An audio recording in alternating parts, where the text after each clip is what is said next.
Dilansir dari South China Morning Post, para pemimpin negara-negara ASEAN telah mengambil sikap dengan mengeluarkan keputusan bersama yang menyatakan bahwa perjanjian PBB tentang hukum laut tahun 1982 yang menjadi dasar hak berdaulat dan hak di Laut Cina Selatan, yang dijadikan dasar pernyataan terkuat ASEAN untuk menentang klaim China terhadap hampir seluruh perairan yang disengketakan yang berdasarkan alasan sejarah China.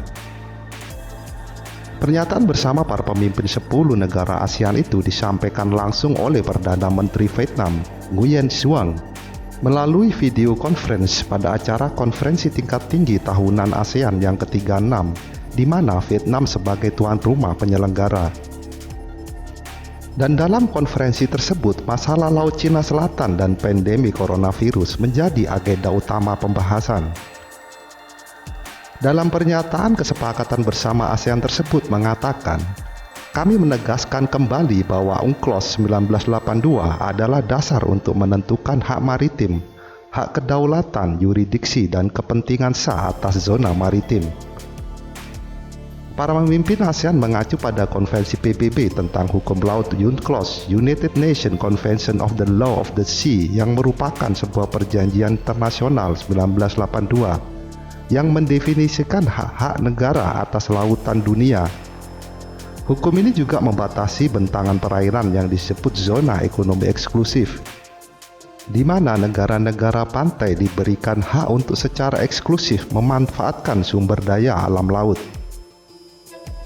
Para pemimpin ASEAN juga mengatakan dalam pernyataannya bahwa UNCLOS menetapkan kerangka hukum di mana semua kegiatan di lautan dan laut harus dilakukan. Sementara itu, sampai saat ini belum ada tanggapan dari pemerintah China atas keputusan bersama pemimpin ASEAN tersebut.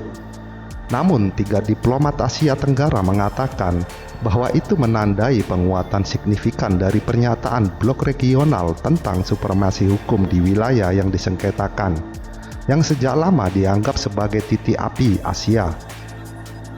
Sebagai pemimpin ASEAN untuk tahun 2020, Vietnam yang mengawasi penyusunan pernyataan itu.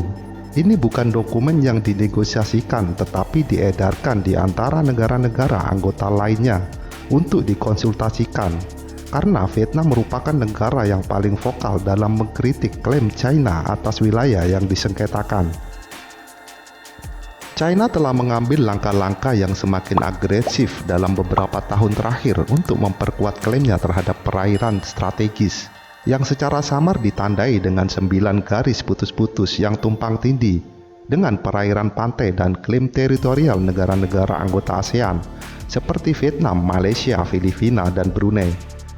Taiwan juga mempertaruhkan klaimnya dalam bentangan luas perairan yang disengketakan.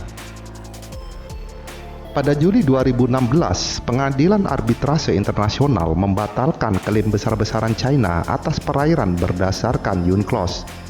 Tetapi China menolak untuk berpartisipasi dalam kasus ini dan dengan beralasan bahwa itu merupakan tipuan.